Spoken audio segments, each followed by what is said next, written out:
සමීපව බලද්දී නොපෙනුනත් මුර කපොළු ඈත් වෙද්දී දැනෙනවා පෙනෙනවා එහි ඇති රළු පරළු ගති යමෙක පැමිණීමත් පිටවීමත් වලකාලිය හැකිමුත් මෙයට පක්ෂීන් තමන්ගේ සීමා අතික්‍රමණය කරනවා අද සොබාධාරා ඒ එන්නේ කවුද මෙයින් යන්නේ කවුද ඔවුන් පිළිබඳ සොයන විපරුම් තාක්ෂණික කාර්යයක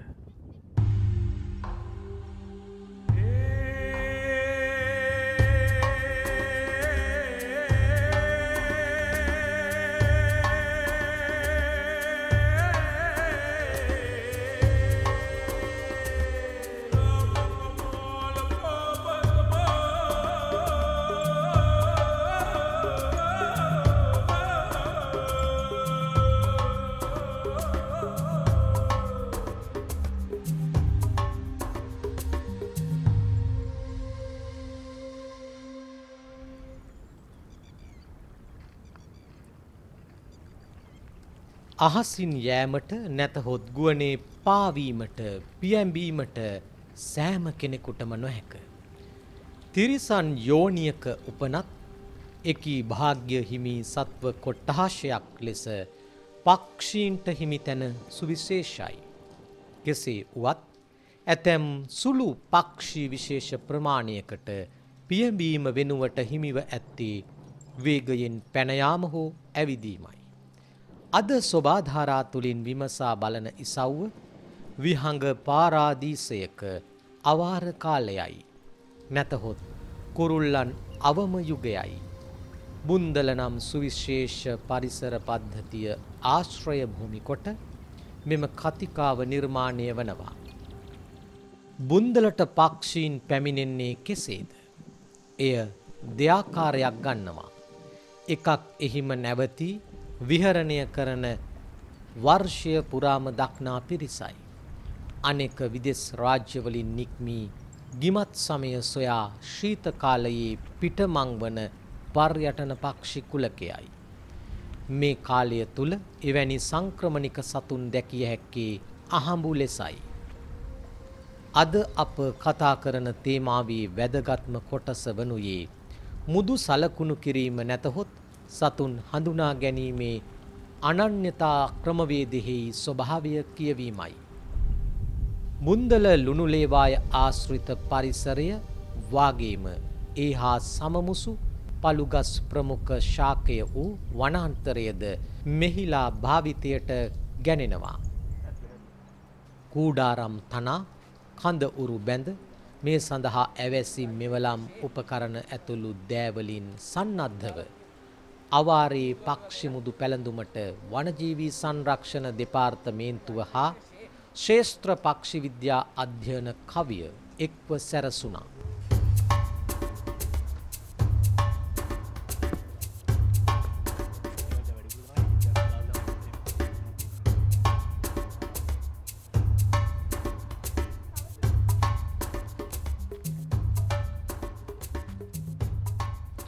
පළමු ඉලක්කය බවට පත් වූයේ ලවණ දියපිරි ලියැදිවල විසල් නියරවල් මත කණු සිටුවා අඳුරු දැල් එහිලා සවි කිරීමයි. බැලූ බැල්මට පහසු යැයි සිතුනද එහි අසීරුව දැකිය හැක්කේ ක්‍රියාත්මක වූ විටයි. නිශ්චිත පක්ෂි ප්‍රවාහ ගමන් මම්පෙත් පිළිබඳ කරන పూర్ව අධ්‍යයනයකින් පසුවයි මේ සියල්ල සකසුරුවම් කරනුයේ. ලංකාවේ පළමු පක්ෂිමුදු පැළඳුම් යාන්ත්‍රණය ක්‍රියාවට නැගී ඇත්තේ 1968 වර්ෂයේයි. ඒ සඳහා වැග්ටේල්ස් පක්ෂීන් 300ක් යොදාගෙන තිබෙනවා. අනුග්‍රහය දක්වා ඇත්තේ ලෝක සෞඛ්‍ය සංවිධානයයි.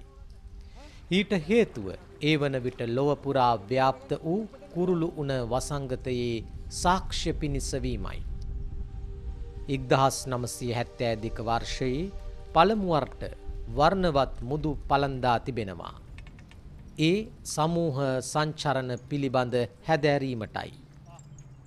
1977-78 කාලය තුල ශ්‍රී ලංකාවේ ශේෂ්ත්‍ර පක්ෂි විද්‍යා අධ්‍යයන කවය සහ බොම්බේ නැචරල් හිස්ටරි සොසයිටි සහ වනජීවී සංරක්ෂණ දෙපාර්තමේන්තුව එක්ව ස්ථාන කිහිපයක මුදු සලකුණු යෙදීමේ වැඩසටහන් මාලාවක් ක්‍රියාවට නැගුවා. හෝටන් තැන්න, උඩවලව, කුමන හා සිංහරාජය ඉන් ආවරණය වුණා. එහි ප්‍රධාන අරමුණ වූයේ මේ සඳහා පුද්ගලයින් පුහුණු කිරීමයි. දැන් මේ බුන්දල ලේවාය මැද්දේ තවත් ලියද්දක මේ නියරක රංචුවක් දැලට අහු කරගන්න පිරිසක් ඒ දැල එලනවා. ඇත්තටම මේ පරිසර පද්ධතියම තෝරගන්නේ මේ වගේ ක්‍රියාවලට මොකක්ද ඒ තියෙන සුවිශේෂත්වය උද්‍යාන භාරකාරතුමා? දැන් බුන්දල කියන්නේ අන්තර්ජාතික රම්සාර තෙත්බිමක්. ඒකට මේ තෙත්බිමක ඉන්න පක්ෂීන් ගත්තන් පස්සේ විශේෂයෙන් පර්යටන පක්ෂීන් මේ පරිසර පද්ධතිය තමයි වැඩිපුරම වාර්තා වෙන්නේ. ඒතකොට මෙම ස්ථානය අවුරුදු 30කට අධික කාලයක ඉඳලා පක්ෂීන් මුදුමගින් සලකුණු කිරීමේ පරිශන කටයුත්ත කරගෙන යන එක. ඒ පක්ෂීන්ගේ චර්යාවක් තමයි ආපු ස්ථානෙටම නැවත නැවත එන එක. ඒක නිසාම අපි මේ ස්ථානයේ පරිශන කටයුත්තක් අපි දීර්ඝ කාලීනව කළා. ඒක අපි ප්‍රතිඵලයක් ලබා ගන්න අවශ්‍ය නිසා එමේ ස්ථානයේම තමයි දිගටම කරන්න ඕන. ඒ වගේම මෙමේ ස්ථානයේ පර්යටන පක්ෂීන් විශාල ප්‍රමාණයක් වාර්තා වෙනවා. විශේෂ වගේම සංඛ්‍යාත්මකව වැඩි සංඛ්‍යාවක් වාර්තා වන ස්ථානයක්. ඒක නිසා තමයි මෙමේ ස්ථානය අපි තෝරගෙන තියෙන්නේ.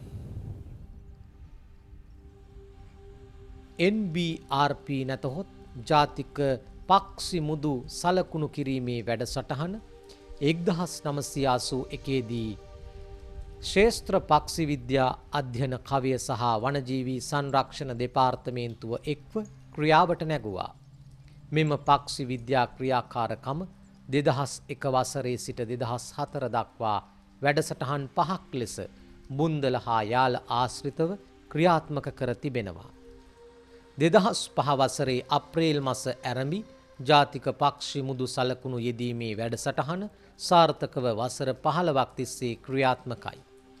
සැප්තැම්බර් ඔක්තෝබර් මාසවල සංක්‍රමණික පක්ෂීන් අලලාද දෙසැම්බර් ජනවාරි හා මාර්තු අප්‍රේල් ලෙස අවස්ථා 3කදී මෙම ක්‍රියාන්විතය විහඟුන් ආරම්භය සිදු කෙරෙනවා. පාන්දර එළූ දැලකට පක්ෂීන් කිහිප දෙනෙකු හමු වී ඇති බව දුරදක්න මගින් තහවුරු කර ගැනුණා. ඉන්පසු ඔවුන් රැගෙන ඒමට කණ්ඩායමේ සමාජිකයින් කිහිප දෙනෙක් යුහුසුළු වුණා.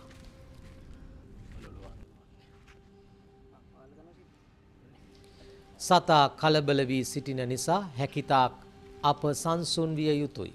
අනෙත් අතට පියාපත්වල සියුම් හෝ හානියක් නොවන පරිදි ගලවාගත යුතුයි. දැලෙන් ගැලවී අතට පත්වන පක්ෂියා රෙදිවලින් සැදූ කුඩා මළුවලට බහාලනවා. මෙවැනි දෑ සිදු කිරීමට පළපුරුද්ද හරි වැදගත්.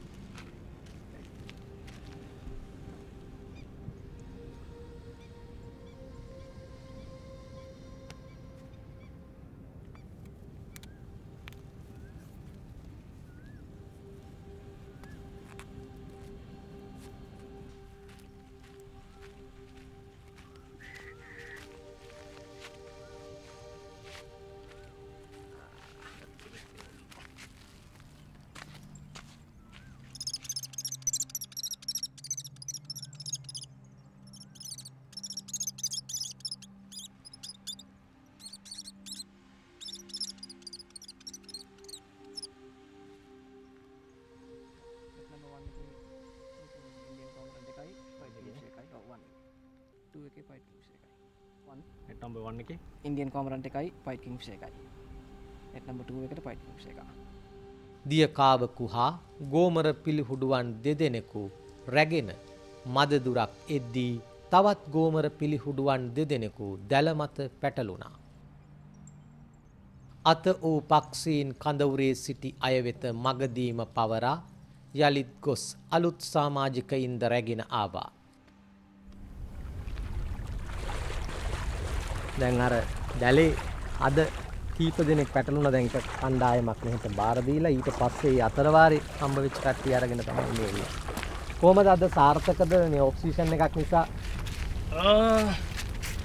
සෑන් ඔෆ් සීසන් එකක් සාපේක්ෂව සාර්ථකයි. ඉතින් හැබැයි සංචාරක පක්ෂීන් නම් අපිට එක්කෙනෙක්වත් කෙනෙක් ගොඩක් අඩුවෙන් තමයි නිරීක්ෂණය කරන්න පුළුවන්. ඒ හින්දා ඉතින් සංචාරක පක්ෂීන් අහුවේ කියන සංචාරක පක්ෂීන් පැත්තෙන් නම් සාර්ථක නැහැ. ඒක ඉතින් බලාපොරොත්තු වෙන්න වෙනවා මොකද ඔෆ් සීසන් එකේ හින්දා. හැබැයි ගෝමර වෙලි හිඩුව දෙන්නෙකුයි ඉන්දුදියකාවයි වැදුනා. ඉතින් ඒක බලාපොරොත්තු නොවෙච්ච දෙන්නෙක්. ඒ හින්දා ඉතින් සතුටුදායකයි. ඔව් වෙනද ඒගොල්ලෝ හම්බ වෙනව අඩුයි. අඩුයි ටිකයි වදින අඩුයි. මොකද විශේෂයෙන්ම දියකාවා. පයිකින් ෆිෂර් ෂීට් එක බලන්න බලලා තියෙනවා. ඔක්කොම වෙරදී. කලකොට් තියෙනවා. පක්ෂීන්ගේ මුදු පැළඳුමට පෙර නිවැරදි පරිමාණවලින් ඇවැසි උපකරණ හා මෙවලම් සූදානම් කර තබනවා. සියලු දේ පිරිස බෙදාගෙන ඇති නිසා රාජකාරිමය සුඛනම්‍ය බව සතුන්ගේ පැවැත්මට හිතකර තත්ත්ව නිර්මාණය කරනවා.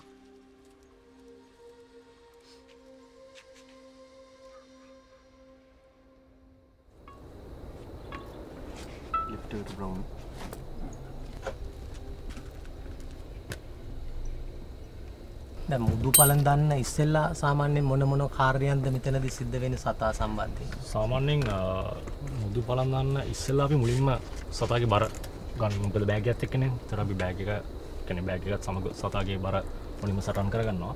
ඊට පස්සේ කුරුල්ලා වෙලෙට අරගෙන පිස් බෑග් එකේ බර සටහන් කරගන්නවා. ඊට පස්සේ අනිකුත් සියලුම ජවමිතික දත්තයන් ගන්න කලින් අපි මුලින්ම කරන්නේ මුද්ද පළඳන එක. මොකද හදිස්සියක්වත් මෙයා අපේ අතින් නිදහස් වුණොත් අඩු ගානේ මුද්ද තියෙනවනේ. ඒතකොට අපිට තනි සතාව අඳුරගන්න හැකියාවක් තියෙනවා. ඒ හින්දා අපි මුද්ද බලන එක තමයි මුලින්ම ප්‍රමුඛතාවය දෙන්නේ. ඊට පස්සේ තමයි ජෛවමිතික දත්ත සහ වර්ණමිතික දත්ත කකුල් දෙකටම අපි සටහන් කරගන්නේ. ඒතර මුදු විශේෂ කීපයක් තියෙනව නේද? ඔව් අපි සාමාන්‍යයෙන් ලංකාවේ අවුරුද්ද පුරාටම ජීවත් වෙන නැත්නම් ලංකාවේ කුඩු හදලා විතර දාන පක්ෂීන්ට අපි ප්ලාස්ටික් මුදු නැත්නම් වර්ණ මුදු පළඳනවා. ඊට අමතරව නිහැරියන් එහෙම නැත්නම් සංචාර පක්ෂීන් කියන කට්ටියට අපි මිශ්‍ර ලෝහයක් කින් හදපු මුද්දක් තමයි පළඳන්නේ. සමහරලාට සමහර පක්ෂීන් ඉන්නවා ඒගොල්ලන්ගේ ගහණය ඇතුළ සංචාරක පක්ෂීනුත් ඉන්නවා දේශීය කියන්නේ බ්‍රීඩින් රෙසිඩන්ට් නැත්නම් ලංකාවේ විතර දාන කුඩු හදාන විතර දාන කට්ටියක් ඉන්නවා. ඒතකොට ඒගොල්ලන්ට මේ මුදු දාති දෙකම අපි යොදනවා. දැන් ලෝහ මුදු වල එහෙම නැත්නම් ලෝහ මුදු වල නිශ්චිත අකුරක් සහ අංකයක් තියෙනවා. ඒතකොට ඒක කියන්නේ විශේෂ අපිට වෙනස් වෙන රටා සමයට වෙනස් වෙන කෝඩ් එකක් වගේ එකක් තියෙනවා. ඊට අමතරව ඉන්ෆෝම් PWC නැත්නම් ශ්‍රී ලංකා වනජීවි සංරක්ෂණ දෙපාර්තමේන්තුවට දැනුම් දෙන්න කියන කාරණාවත් මේ මුද්දක සඳහන්ලා තියෙනවා. දැන් මේක මොන සංචාරක පක්ෂීන්ට දාන එක මේක නම්බරයක් තියෙනවා. ඒ කියන්නේ ඒක යුනික් නම්බර එකක්. මේක ආයි රිපීට් වෙන්නේ. සාමාන්‍ය පක්ෂියගේ කකුලේ තියෙන ප්‍රමාණය, කකුලේ තියෙන විෂ්කම්බයට අදාළ විවිධ ප්‍රමාණ වලින් මුදු තියෙනවා. ඒතකොට ඒ අදාළ පක්ෂය අදාළ ප්‍රමාණයට අදාළ මුද්ද තමයි අපි තෝරලා දාන්නේ. එතකොට මේක වෙනස් නේද? ඔව් මේක අපි දැන් අලුතෙන් මේ පාර මේ කරන්න ගන්නේ මේක කොඩියක්. ඒ කියන්නේ කුරුල්ලගේ කකුලට දානවා. මේක මොකද ඈතට පේනවා. මේ අපේ ලංකාවට තියෙන පාට තමයි කොළ පාට. ලෝකේ එක රටවල් වලට එක පාට තියෙනවා. මේ අපේ ලංකාවට තියෙන පාට තමයි කොළ. ඒකේ නම්බර එකක් ගහලා තියෙනවා. L.0.1 L.1 ඒ වගේ. මේක දාන්නේ සංචාරක පක්ෂීන්ට. ඉතින් මේක ඈතට බැක් පේනවා ගොඩක්. ඔය සතෙක්ගේ දැන් අතපත ගන්නවා විතරයි අපි ප්‍රේක්ෂකෙක් දැක්කොත් එහෙම ඒට කරකානෝ මෙහෙට කරකානෝ. නමුත් ඊට වැඩි විද්‍යාත්මක හැදෑරීමක් මේක ඇතුලේ තියෙනවානේ. අනිවාර්යයෙන්ම දැන් අපි පක්ෂියෙක් අල්ලුවට පස්සේ අපි ගොඩක් වෙලාවට මේ පක්ෂියාගේ දැන් මේ පිහාටු ජනනය වීමේ රටාව අපි සඳහන් කරගන්න ඕනේ. කියන්නේ ඒකෙන් අපිට කොච්චර කාලයකට පාරක් දෙය අලුත් පිහාටු පිල් කලමක් සකස් කරගන්න. ඊට අමතරව මෙයාගේ අපි බලනවා මේද සංචිත කොහොමද තියෙන්නේ. ඊට පස්සේ මේගොල්ලන්ගේ පරපෝෂී ජීවීන් කියන්නේ බාහිර පරපෝෂී ජීවීන් ඉන්නවද ඉන්නවනම් අපිව සටහන් කරගන්නවා. ඊට අමතරව කියන්නේ සාමාන්‍යයෙන් කියන්නේ අර සෞඛ්‍ය සම්පන්නද නැද්ද කියන කාරණාව පිළිබඳ යම්කිසි සාපේක්ෂ මිනුම් ටිකක් අපිට ඒවෙන් ලබා ගන්න පුළුවන්. ඊට පස්සේ වැඩිහිටි පක්ෂියෙක්ද තරුණ පක්ෂීද සූම්පුල් කියන පැටියෙක්ද ඒ කියන කාරණාවත් අපි සටහන් කරගන්න විශේෂයෙන්ම අපි මේගොල්ලන්ගේ අර බිත්තර රකින්න කාලෙට ඒගොල්ලන්ගේ එනවා අර බඩ ප්‍රදේශින හර එළියට මතුවලා බිත්තර වලට උණුසුම දෙන්න එන හර මතුවලා දෙන ඒ වගේ පක්ෂියෙක් හමුනොත් අපි ඉතාම ඉක්මනට මේ දත්ත ටික අරගෙන ආව රිලීස් නිදහස් කරන්න ඕනේ. ඒ වගේ දේවල් අපි මුලින්ම බලලා තමයි අනිකුත් කාරණාවලට එළවෙන්නේ. මේ දෙන්න සංසන්දනයකුත් වෙනවද එතනදී? ඔව් දැන් මේ ගොඩක් වෙලාවට අපි දැන් මේ ගෝමර පිළිවිල වගේ මේ බෙල්ල ප්‍රදේශයේ තියෙන වර්ණ රට බෑන්ඩ්ස් කියන්නේ පටි දෙකක් කියන්නේ පිරිමි සතෙක් නම් පටි දෙකක් තියෙනවා ගැණු සතෙක් නම් එක පටියක් තියෙනවා. ඒ වගේ ලක්ෂණ වලින් ගැණු පිරිමි වෙන් කරන්න පුළුවන්. හැබැයි සමහර පක්ෂීන්ගේ බැලුබැල්මටම අපිට පිටින් කියන්න බෑ ගැණු පිරිමි වෙනස්කම්. සමහර පක්ෂීන්ට පුළුවන්. දැන් මේ ගෝමර පිළිවිලට අපිට කියන්න පුළුවන්. දැන් මේ මගේ අතේ ඉන්නේ ගැණු සතෙක්. මෙයාගෙත් ෆීමේල් කෙනෙක්. ඔව් දෙන්නම ගැණු සත්තු. දැන් පක්ෂියෙක්ගේ පියාපතක් ගත්තමත් අපිට පිහාටු ජාති 3කට බෙදනවා. දැන් මෙයාගේ මේ තියෙන පිහාටු කොටස තමයි ප්‍රාථමික පිහාටු විදියට අපි සලකන්නේ. මොකද ඒක බැලු බැලමටම ඇඟින් එළියට වක්‍ර වෙලා තියෙනවා. සහ මේ උලන් කැපෙන පැත්තේ තියෙන කිඳි ප්‍රමාණය ඉතාමත්ම අඩුයි ප්‍රමාණය අඩුයි. ඊට පස්සේ මේ තියෙන පිහාටු ටිකට අපි කියනවා ද්විතීක පිහාටු කියලා. ඇඟ පැත්තට වක්‍ර වෙලා තියෙන්නේ. ඊට පස්සේ ඒ පියාපතේ අන්තිමටම තියෙන පිහාටු 3 අපි සඳහන් කරනවා තෘතීක පිහාටු කියලා. දැන් මේ පියාපතේ තියෙන විදිහට මේ පළවෙනි පියාපතෙන් ඉඳන් 7 වෙනි පිහාටුව වෙනකම්ම අලුත් පිහාටු.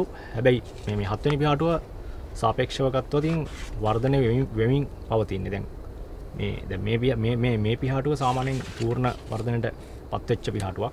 ඒ පිහාටුවත් එක්ක සංසන්දනය කරනකොට මේ පිහාටුව පූර්ණ දිගට ඇවිල්ලා නැහැ. ඒකට අපි ඒක වර්ධනය වෙමින් පවතින නැත්නම් වර්ධනයේ මධ්‍යම අවධියේ තියෙන පිහාටක් කියලා අපිට සලකන්න පුළුවන්. ඒ වර්ධන වේගය නැත්නම් ඒ සාපේක්ෂ දිග අනුව අපි සංඛ්‍යාත්මකයක් දෙනවා. විශේෂයෙන්ම වර්ණය කියන්නේ අලුත් වර්ණයක්ද තියෙන නැත්නම් වර්ණය දුර්වර්ණ වෙලාද නැත්නම් කඩතුළු තියෙනවද ඔය කියන සාධක අනුව අපි තීරණය කරනවා පියාපත් පරණද අලුත්ද කියලා පිහාටු. අපි වලිගේ තියෙන පිහාටු වලත් ඒ කියන සාධක ටික අපි ගන්නවා. සාමාන්‍යයෙන් පක්ෂිකගේ වලිගේ පිහාටු 12ක් තියෙනවා. වම් පැත්තට 6ක් සහ දකුණු පැත්තට 6ක් විදියට. දැන් මේ වලිගේ අපි මේ විදියට විහිදුවලා ගත්තොත් අපිට දකින්න පුළුවන් එළියේ ඉඳන් 3 වෙනි පිහාටුව වර්ධන අවධිවල සාමාන්‍යයෙන් මධ්‍යම මට්ටම වල තමයි තියෙන්නේ. මොකද පූර්ණ දිගට ඇවිල්ලා නැහැ මේ පිහාටු. ඒ කියන්නේ මෙයා මේ අලුත් පිල් කලමක් හදමින් පවතින අවස්ථාවක තමයි මෙයා ඉන්නේ. ඉතින් මේ වගේ අර දත්ත විශාල ප්‍රමාණයක් එකතු වෙනකොට අපිට ඒ දත්ත උපයෝගී කරගෙන ඒ සතා ඉන්න පරිසර පද්ධතියෙන් ඒ සතාගේ සෞඛ්‍ය පිළිබඳ නැත්නම් වර්ධනයට තියෙන බලපෑම පිළිබඳ යම්කිසි සාපේක්ෂ පරිමාණයක් අවබෝධයක් අපිට ලබා ගන්න පුළුවන්.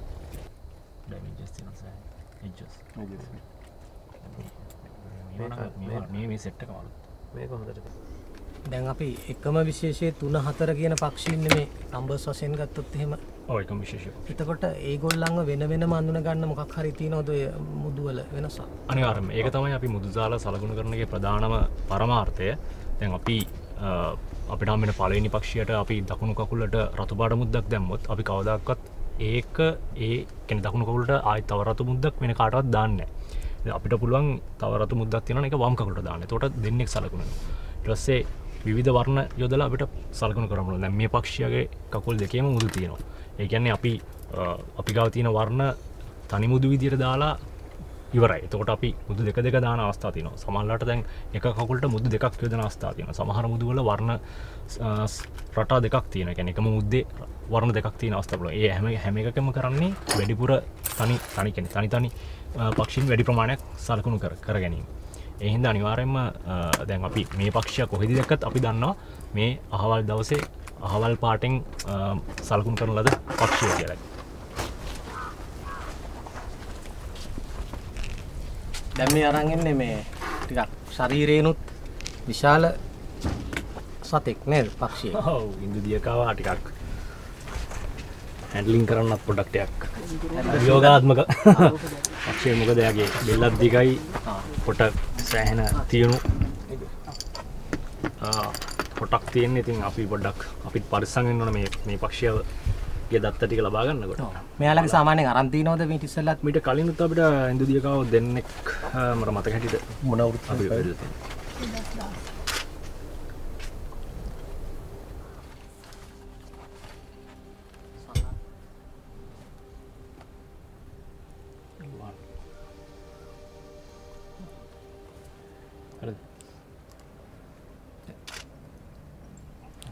අපි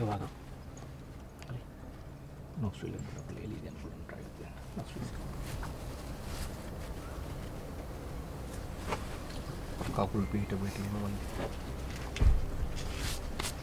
දැන් අපි සාමාන්‍යයෙන් මේ වගේ පක්ෂියක අපි දත්ත ගන්නකොට අපේ කකුල උඩ තියාගෙන තමයි දත්ත ගන්න පටන් ගන්න. කකුල උඩ ලොක් කරගෙන වගේ. يعني හැන්ඩ්ලින් වලට පාස් වෙනවා.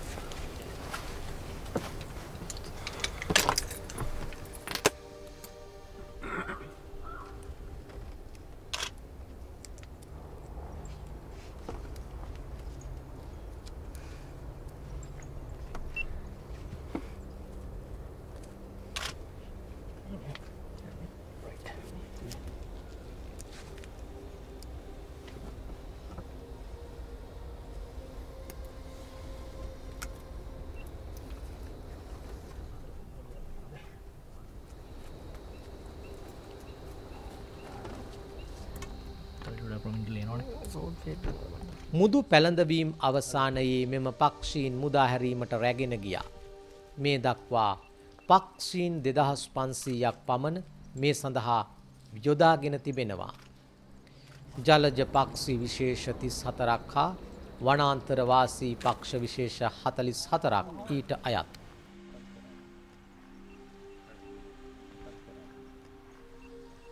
නිදහස් කරන්න කලින් අපි කුඩා පක්ෂීන්ගේ අපි මේ පරීක්ෂා කරලා බලනවා ඒගොල්ලන්ට නිසියාකාරව තටු සැලීම් කරන්න පුළුවන්ද ඒ වගේ දේවල් අපි පරීක්ෂා කරලා තමයි නිදහස් කරන්නේ. ඉතින් සමහරලාට අපි පාවිච්චි කරන අඳුරු දැල් වල වැඩි වෙලාවක් පැටලලා හිටියොත් සමහරලාට කියන්නේ පියාපත් වල උඩහම සමහරට තුවාල වෙන්න පුළුවන්. ඒතකොට ඒ වගේ දේවල් වලට අපි ප්‍රථමාධාර කියන්නේ බෙහෙත් කරලා වගේ පසු නිරීක්ෂණ කටයුතු කරලා තමයි ඒගොල්ලන්ව මේ නිදහස් කරන්නේ. ඉතින් මේ සාමාන්‍ය විශාල පක්ෂයක් හින්දා අපි එයාව කෙලින්ම බිම තියලා එයාට නිදහස් කියන්නේ එයාට පියාඹන කියන්නේ බාධාවක් නැතුව පියාඹන්න පුළුවන් දිශාවකට හදලා තමයි අපි එයාව නිදහස් කරන්නේ.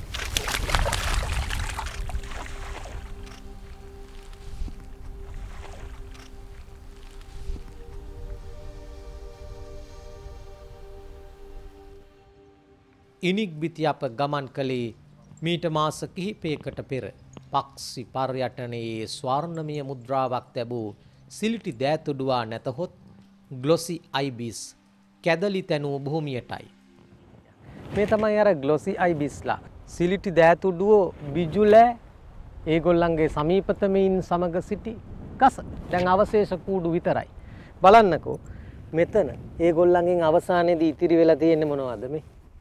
ඒ අයගේ හෝ ඊට සමාන්තරව බිජුලෑ විහඟකුගේ පැටවකුගේ පියාපත් කොටස් ටිකක්. සමහර විට මේ සතා මියදෙන්නේ නැති. මෙතන තව බිත්තරයක කොටසක්. ඇතුළට ගියොත් තව බොහෝ දේ අපිට දකින්නට ලැබේවි. එදා පැවති කැදලි අද කොළ අතු වලින් වැසී ගොස් ගහකොළ නවදලු දමා බලා හිඳිනවා. එකවරම කෙනෙකුට ඒ බිමම දැයිමේ හඳුනා ගැනීම පවා අපහසුයි. අප එහි යන විටත් දියඹේ හුදෙකලා වූ එක් හිරිමල් සිලිටි දෑතුඩුවකු ආහාර සොයමින් සිටියා. අවට පරීක්ෂා කර බැලුවත් වෙනත් අය දකින්නට සිටියේ නැහැ. මේ පක්ෂියා සිය රංචුව සමග නික්මී නොගියේ ඇයි? එය දන්නේ ඔහුත් සොබා දහමත් පමණයි. දැන් අප මෙම කැදලි පැවති රුප්පාවට රිංගා ගන්නවා. යටින් එබී බැලූ විටයි පෙනෙන්නේ කැදලිවල ස්වභාවය. සතුන් රැඳුණු කාලයේ මෙවැනි රූපයක් අපට අහිමි වූයේ එය සතුන්ගේ පැවැත්මට සිදු කරන බලපෑම ඉතා විශාල නිසයි. ඇතැම් තැන්වල මියගිය හෝ විලෝපිකයින් විසින් කාදමන ලද කොටස් සම වුණා. තනි තනි පියාපත් වෙනුවට සම්පූර්ණ අත්තටු හෝ කොටස් නැතහොත් ශරීර අවයව හමුවීම ඔවුන් ලද විනාශයේ ලක්ෂණයි.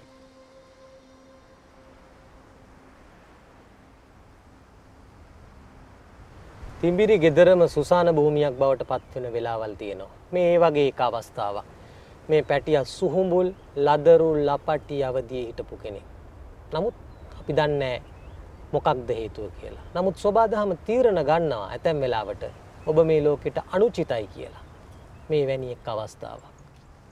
දැන් අප එතනින් නික්මී නැවතත් කඳවුරු බිම වෙත යා යුතුයි. මෙවර වනාන්තරයේ මැද ඇද ඇති අඳුරු දැල් වෙතයි අපේ අවධානය. එහෙත් එහි සතුන් මේ දින කිහිපයේම රැඳී සිටියේ නැහැ.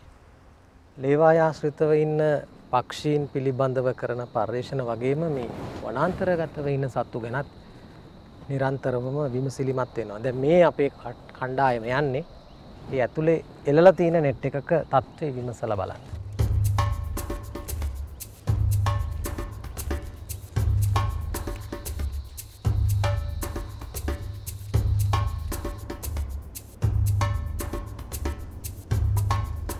දැන් ඇත්තටම මේ වගේ ක්‍රියාවලින් පර්යේෂණ වලින් මොනවද ලැබෙන වාසිය හෝ සහයෝගය වනජීවී කළමනාකරණයට?